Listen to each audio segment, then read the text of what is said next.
Terbitnya PP 24 tahun 2016, bila kita baca secara menyeluruh, ini lebih diutamakan untuk meningkatkan pelayanan kepada masyarakat. Itu yang ingin dituju oleh PP 24 tersebut.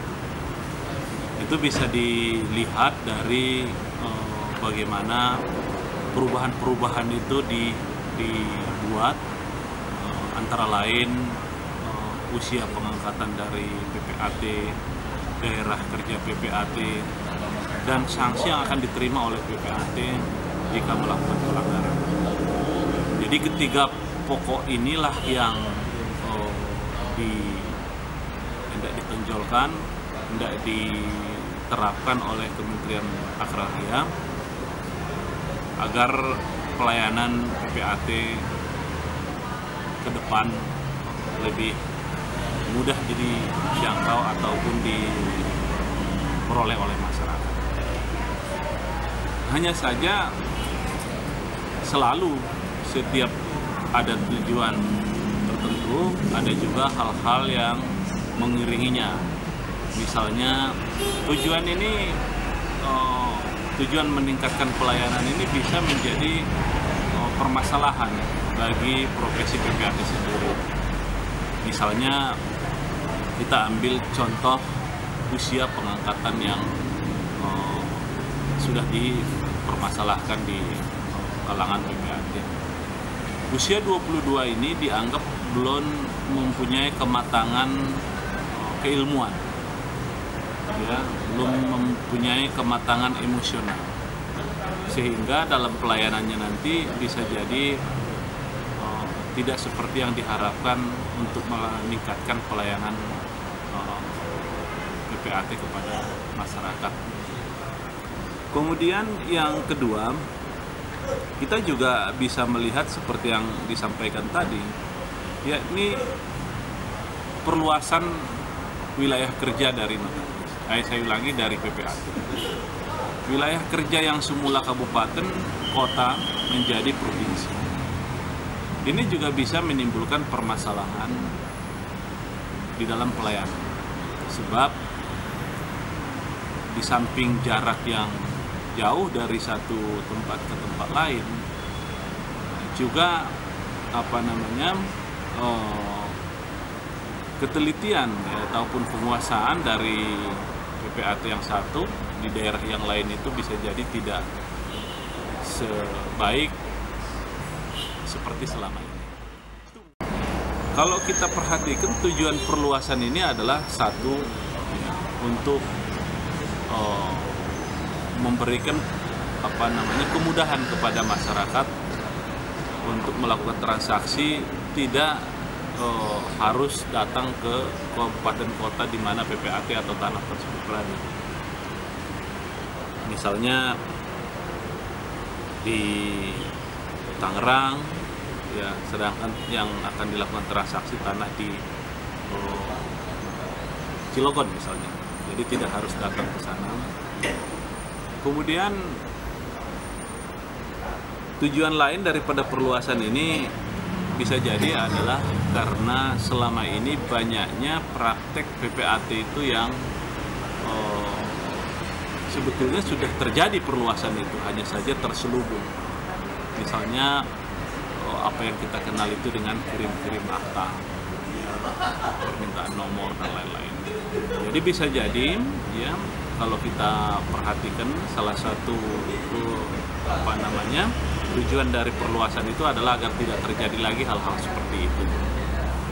Itu mungkin nanti mengurangi permasalahan hukum seperti selama ini, itu akan sangat signifikan.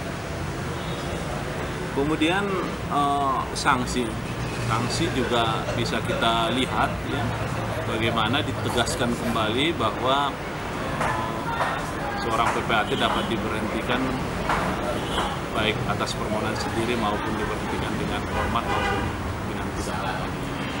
Nah, ini tujuannya juga sama, yaitu untuk meningkatkan profesionalisme dari PPAT.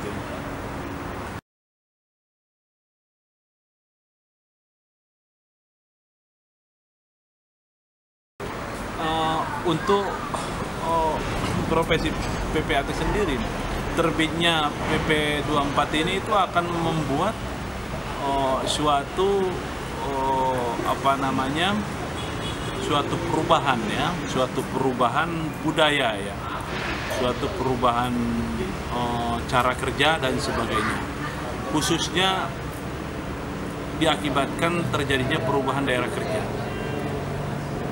Sudah sudah umum dilakukan oleh PPAT jika hendak melakukan transaksi di luar wilayah kerjanya, ya sekarang di luar wilayah kedudukannya, maka dia akan mencari ya rekannya dia di kabupaten kota di mana tanah tersebut transaksi. Kedepan hal ini mungkin tidak akan ditemukan lagi karena dia sendiri sudah berwenang membuat aktanya. Oleh karenanya ini akan terjadi perubahan di dalam hubungan atau interaksi PPAT dengan PPAT yang lain. Itu selain daripada apa yang disampaikan tadi masalah usia, untuk daerah kerja ini bisa disebut hal positif, bisa juga hal negatif. Jadi hal positifnya tentu akan mengurangi risiko-risiko hukum yang dihadapi PPAT dengan cara apa yang kita kenal dengan kirim-kirim akta itu. Jadi ataupun meminta nomor kepada rekan notaris lain, sementara penandatanganan dan pembuatan aktanya adalah di hadapannya sendiri. Itu bisa dihilangkan dengan cara yang seperti ini. Hanya saja masih terbatas, dia sekedar hanya sampai di wilayah provinsi. Ya, padahal kita ketahui banyak juga pekerjaan-pekerjaan tersebut itu di luar daripada wilayah provinsi. Jadi tidak sepenuhnya memang menyelesaikan permasalahan. Makanya kalau dulu media notaris ingat saya sampaikan bahwa ide regionalisasi itu sepertinya itu tidak sempurna. Harusnya itu tanahnya dimanapun di seluruh Indonesia seorang PPAT itu boleh melakukannya, dan tentu nanti tahapan-tahapan apa yang harus dilaluinya dikaji, kemudian ditetapkan dengan ketat. Nah, itu yang pertama. Kemudian yang kedua, ini juga bisa menjadi bumerang buat PPAT di dalam mendapatkan rezeki, mendapatkan klien. Sudah menjadi rahasia ya bahwa notaris-notaris tertentu menguasai ya, sekian persen dari seluruh transaksi notaris. Jadi bisa jadi dengan perubahan ini, notaris yang tadinya sudah mempunyai jaringan yang sangat luas akan semakin besar, akan semakin padat pekerjaannya karena dia tidak perlu lagi meminta bantuan rekan PPAT di daerah lain. Nah, sehingga yang tadinya itu PPAT yang sering menerima pekerjaan-pekerjaan dari rekan-rekan PPAT dari kabupaten kota yang lain itu mungkin akan berkurang pekerjaannya. Nah, jadi itu barangkali menjadi ke depan menjadi salah satu hal yang merugikan PPAT sendiri.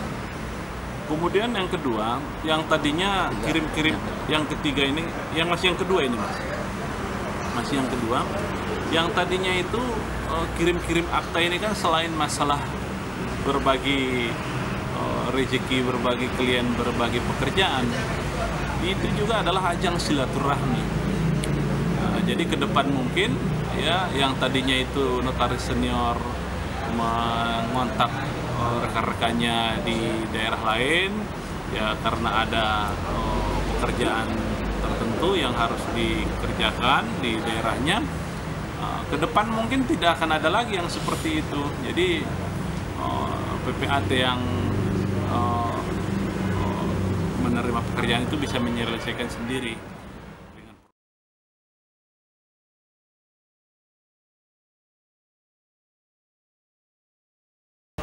Di satu sisi memang itu memberikan harapan ya, bahwa siapa saja yang memenuhi syarat ya, dengan usia yang masih relatif muda diberi kesempatan untuk PPAT. Tetapi seperti yang sudah disampaikan tadi, kematangan ilmu dan kematangan pemikirannya masih diragukan ya, sehingga dikhawatirkan di depan itu akan menjadikan pelayanan PPAT tidak sesuai dengan tujuan diterbitkannya PP 2016.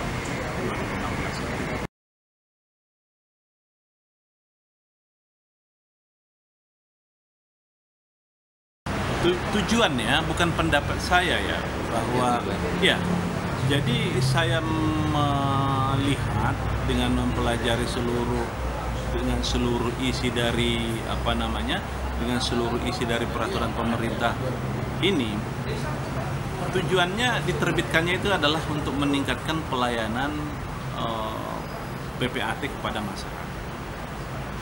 Saya tidak melihat itu ya. Jadi tujuan yang diinginkan oleh PP ini saya lihat itu tidak tercapai. Sebab ya kita tentu bisa perdebatkan. Ya, selama ini pelayanan PPAT kepada masyarakat cukup baik dan cukup terakomodir keseluruhannya. Tidak ada yang tidak ada yang nyata-nyata tidak terlayani. Ya, dia juga bebas memilih yang di satu daerah.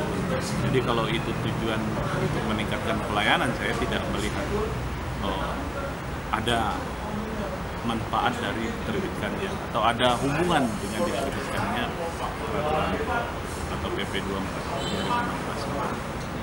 Ya. Nah, kalau tujuannya itu tadi untuk menghindarkan permasalahan hukum karena disinyalir ada kirim-kirim akta, itu juga saya tidak melihat hal seperti itu, karena hal-hal seperti itu tidak dilakukan oleh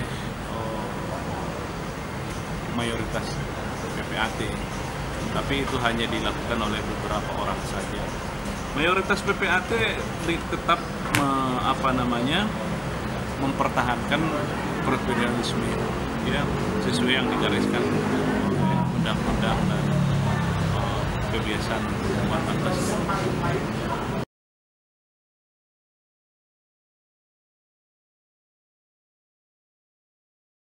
Justru dipertanyakan ya, harusnya kalau kita mau bicara pelayanan pertanahan, yang harusnya dilakukan perubahan lebih dulu adalah PP 24 tahun 1997 tentang pendaftaran tanah.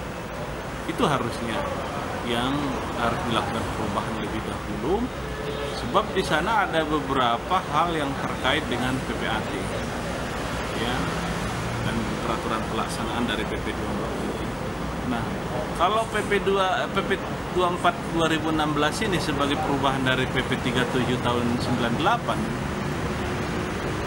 itu adalah turunan dari atau pelaksanaan dari PP 24 1997. Sehingga seperti yang saya katakan, kalau tujuannya tadi itu agar terjadi pelayanan PPAT kepada masyarakat secara baik,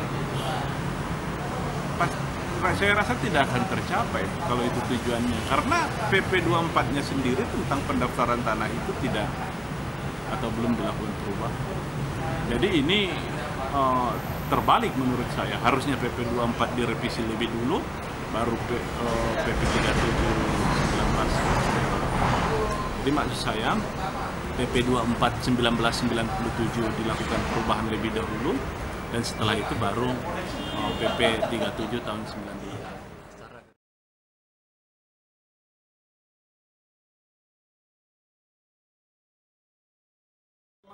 Sudah bagus sebetulnya di situ ininya itu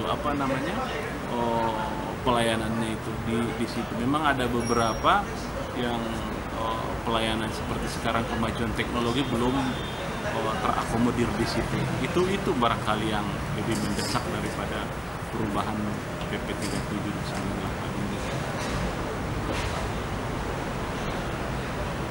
Karena di sana masih sistemnya pencatatan, bahasanya juga masih pencatatan. Ya. Jadi itu barangkali yang harusnya dilakukan segera perubahan sehingga tujuan melakukan pelayanan atau meningkatkan pelayanan pertanahan kepada masyarakat itu tercapai. Kalau ini peraturan pejabatnya yang dilakukan perubahan, dan apa yang dilakukan perubahan tersebut pun tidak langsung tertuju kepada peningkatan pelayanan. Itu.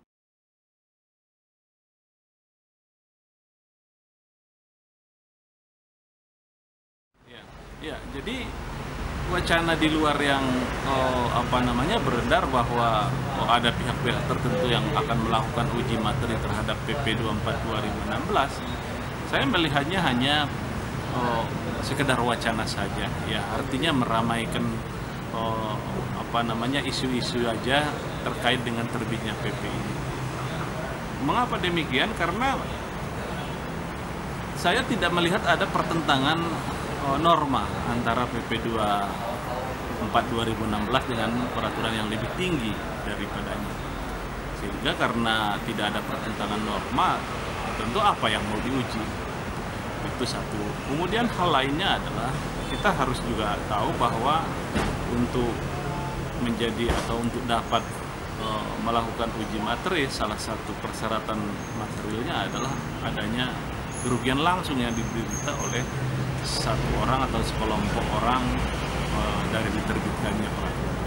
Saya melihat sampai saat ini tidak ada yang dirugikan dengan terbitnya peraturan pemerintah.